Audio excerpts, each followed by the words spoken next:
How do you start your HVAC business? If you've been thinking about starting a business, but you don't have any idea of what you need to know and what you need to have to be able to start your HVAC business, this video is for you. I put together a video like this about 3 or 4 years ago, but I know a lot more. So I'm a lot more useful and beneficial to you. So in today's video, I'm going to give you everything you need to know about starting your own HVAC business.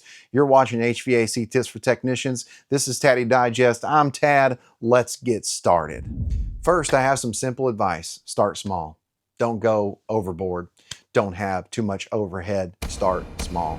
Because starting your own business can be very stressful. It's very freeing to have your own schedule, right? Do things when you want to do them, sorta.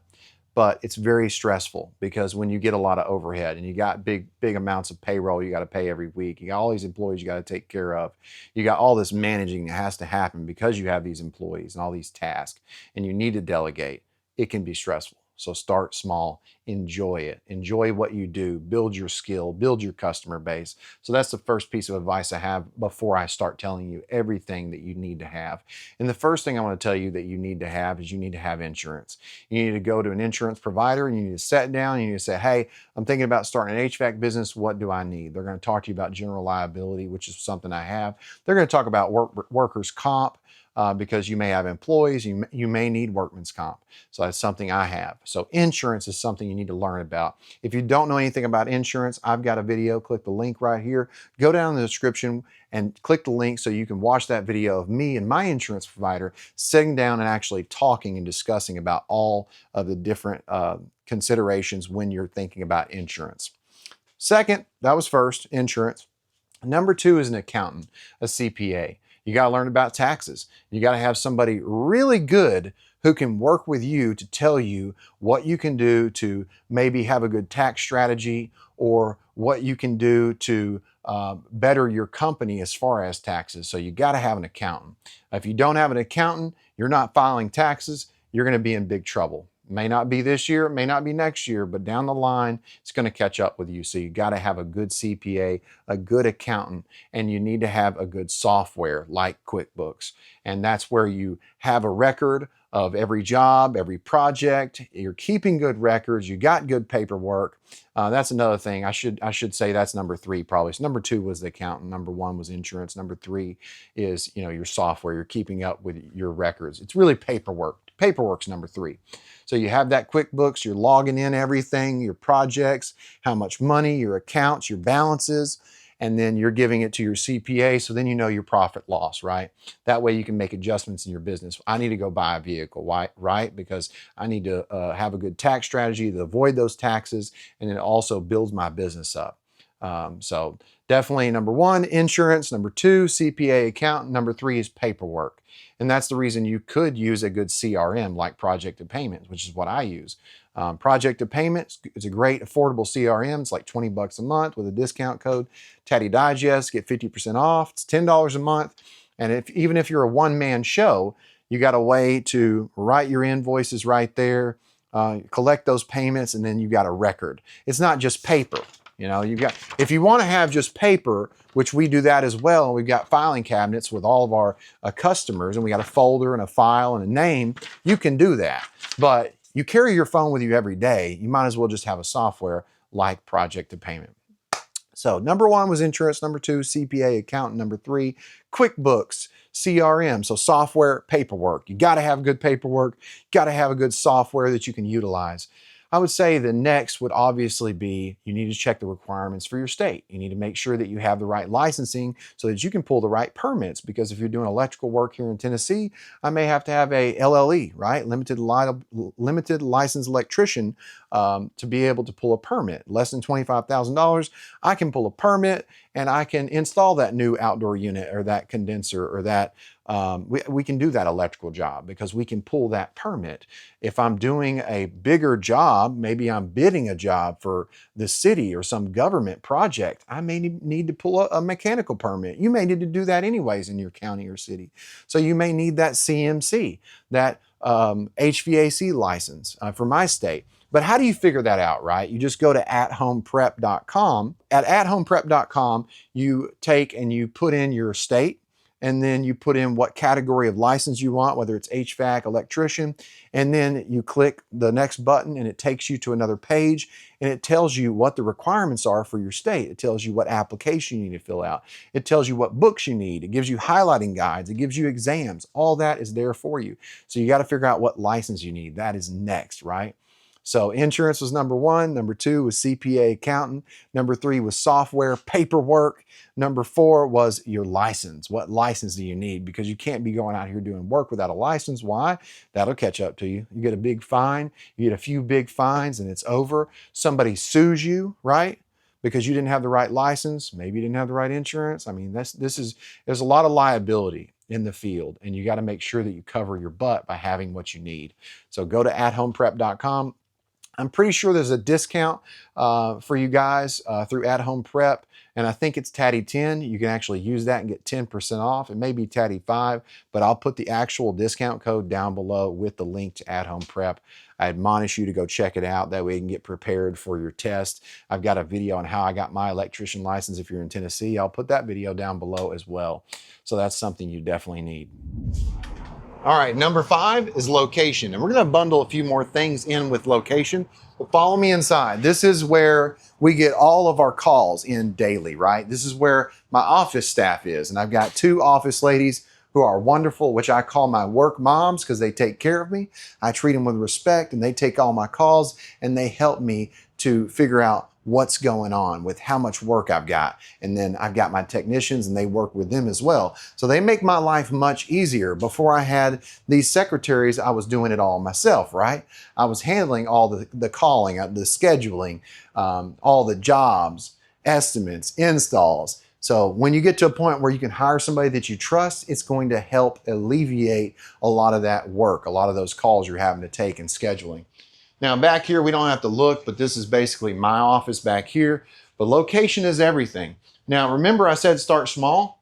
That doesn't mean go out there and take out a huge loan. Like if you can just rent the building that you plan on having as your future location, rent it, and then when you can afford to buy it, then buy it. Now, right here is our parts room.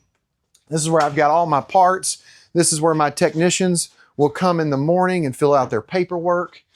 And part of location is equipment and tools, right? You gotta have equipment, you gotta have tools to start out. If you are installing ductwork or you're installing equipment, you may need to have a sheet metal shop. So this is my sheet metal shop. And I'll run you through real quick everything that we've got. Over here is where we've got rolls of copper and wiring. You gotta have that. Then as we move forward, we've got a metal slitter right here. This is for making angles, it's for making straps. We've got a liner table. This is where we cut liner because we're building custom square duct in-house. We like that because of the sound acoustically. It sounds better and we can build it custom, so to fit different applications. We've got a Pittsburgh machine. Over here, we've got our glue table. This is where I take the liner, I stick it on the metal and I glue it. Then over here, we got a Durodyne spot pinning machine. So after we put that liner glue down, then we can spot pin that liner to the actual duct that we build. Over here, we've got our brake. This is where we're bending to make whatever angle we need. Then right here, we've got our stomp shear. This is where we are taking and cutting that 4x8 sheet of metal. This is 26 gauge 4x8 sheets of metal. Then we've got this table where we're taking and designing everything. This is the pipe threading machine where we thread some gas pipe. We got a bathroom in here. This is the location, and it's got to have equipment and tools because you have to have what you need to do the job, right? You got to have a good service vehicle. You got to have a service vehicle with racks. That way you can have a place for your ladder on top. If it's a van, you got to have a place for putting all of your refrigerant jugs. You got to have a bunch of bins for all your parts, capacitors, contactors, transformers. If you're starting out, I probably wouldn't go with the truck. I'd probably get a service van because you're going to be the technician. If you've got technicians, then you can drive a truck if you're not going to be doing service work. But if you're trying to build your business, you need to be out there doing the service work. You know, nobody that builds their business just goes right up to just doing estimates. I mean, you're going to be the installer, you're going to be the secretary, you're going to be the service technician, you're going to do it all, basically. You're going to be the one-man show. I got a lot of respect for one-man shows because it's tough. But if you can do it, it's going to be so worth it. So now we're about to get to number 7. Now let's go over what we just went over real quick so that you make sure you got it. So number 1 was insurance. Number 2 was CPA, accountant. Number 3 was software, paperwork. Number 4 was licensing. Number 5 was location. That's equipment, tools, your building. Number 6 was a goods service vehicle, transportation. And number 7 is distribution. So distributor. Get with the right distributor. What does that look like? How do you do that? Now, depending on where you are, depends on what distributors you have in your area, whether you have Ed's or Baker's or M&A Supply or Shearer. There's tons of distribution companies out there, and each one carries a different brand. Now, you may like a certain brand. You may go, oh, Samsung or Train or American Standard or York or Carrier or Rheem or Rudd, or one of these brands may just catch your eye because of the way it looks, right? Or maybe you just know from a customer or a neighbor or yourself, a brand that you've had in your house that you go, I just think this is reliable. You may go, that's the brand I want, so that's the distributor that I want. For me, it's about relationships. Relationships are everything. I don't necessarily care about the brand unless the brand has bad quality. I want a good quality brand, but I also want somebody that I like seeing and I like working with and that is available for me. There's a couple things I'm going to talk about that really matter with distributors, but I want to talk about first, your distributors in your area may be different from somebody else's area. You need to go to that distributor and you need to fill out a credit app. Usually you got to fill out a credit app and you got to figure out what their net is, whether it's net 30, net 45, net 60. What does that mean? If it's net 30, that means that whatever you buy in 30 days, you're going to get a bill, and in 30 days, you got to pay them. If it's net 45, you're paying them every 45 days, every 60 days. And you might go, well, I can get equipment and not pay for it? Well, no, you're going to have to pay for it, but it may be that you get it and 30 days later you're paying for it because you may not do the job the same day you buy the equipment.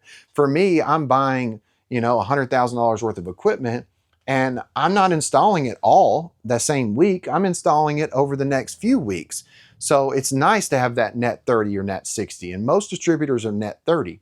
If you don't fill out a credit app, then you're not going to be doing the net 30, net 45, net 60. And most distributors want you to fill out a credit application. What does this do? This just verifies that you have good income, and then they're going to have a place where you can request a certain amount, a limit. And some of these distributors have a place where you can say basically unlimited, right? So if I wanted to order $1 million worth of stuff, I could do it. Now, you're probably not going to start out at that level. It's probably going to be like $10,000 a month, right? Or $20,000 or maybe $100,000. But filling out this credit application gets you to where you can order equipment and you can be on that net 30 payment. So you don't have to worry about paying it right at that moment. And then you can do your job, get the money to pay for that equipment, and then boom, you paid for it, right? So start small, but you're going to have to fill out a credit app. You're going to have to figure out which distributor you want to go to. For me, the distributor I want is the one that can have a truck for me every single day. Like if I call you and I have equipment to order, I need you to be there that same day. I don't need you to go, well, I'll be there Friday, and I order it Monday. No, that's not happening. Like if I order it Monday morning at 8:30, I want you there Monday. Maybe Tuesday, but I'm not going to wait. Why? Because it's summertime, it's 95 degrees, my customers are hot, and they need you to be here. So you got to know about the credit app. You got to choose a distributor. If you're thinking, well, I'm just going to buy equipment online. Well, that's great, but there's benefits to having distributors. And what's the benefits? Well, they can help you with claims. So let's say we sell a piece of equipment that has a 10-year parts warranty, right? And you order from that distributor and you get the part in. Well, they probably stock parts. So number one, they're going to have your part. They're going to get it to you pretty quickly. Number two, they're going to care, right? There's going to be another person there that cares. Number three, they may file the claim for you or help you with that. So if you're having issues getting your money back for a part, because they're not going to give you the part and not charge you for it. Usually the way claims work is if I order a coil for this unit and it's 3 years old, they're going to charge me $1,000 for that coil, but I'm going to have to do a claim and then get my money back.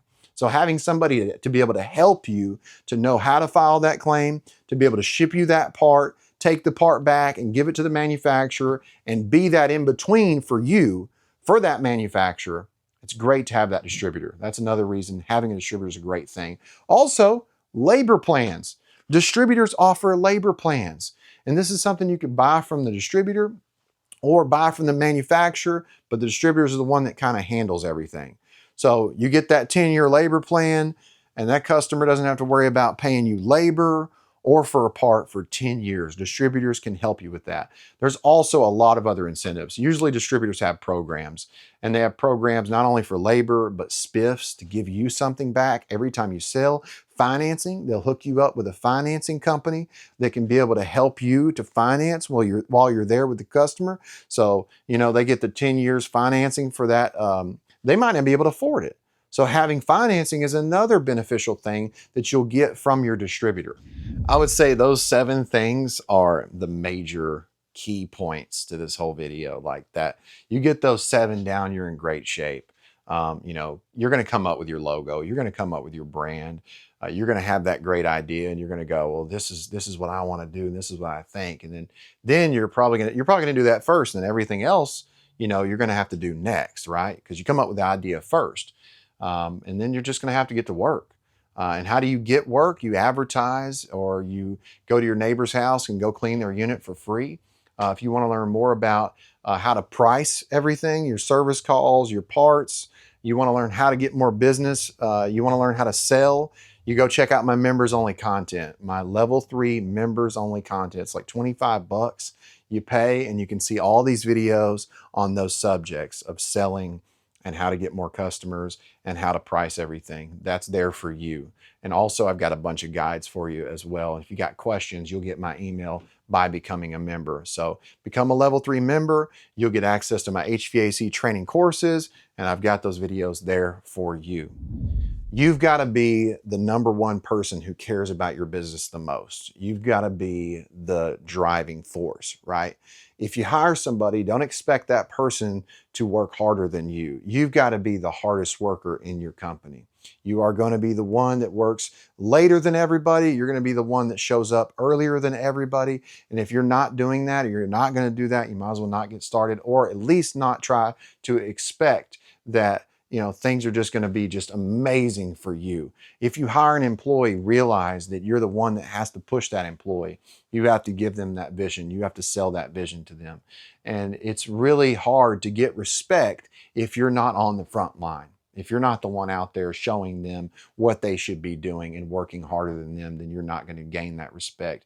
The respect and trust that you could gain is just immeasurable value. It's amazing for you to come into your business and have these people that show up for you. It's amazing. But you're going to have to be that person. You're working weeks, you're working weekends. Not everybody owns their own HVAC business, and that's because it's hard. But I believe everybody should give it a shot. Why? Because you'll know what it takes. And at least if you work for an HVAC business owner, but you don't own your business, but you tried, then you'll have more respect for that person. I think you should do it. And I hope you enjoyed this video. I hope you learned something. If you did, let me know what it was down in the comments. If you got a question, remember, questions can lead to new content.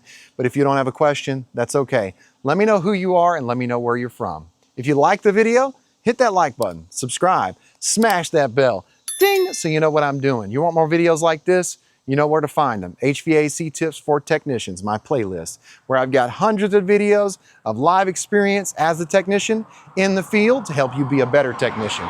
You've been watching HVAC Tips for Technicians. I'm Tad, this was Taddy Digest, and I'll keep you cool if you let me.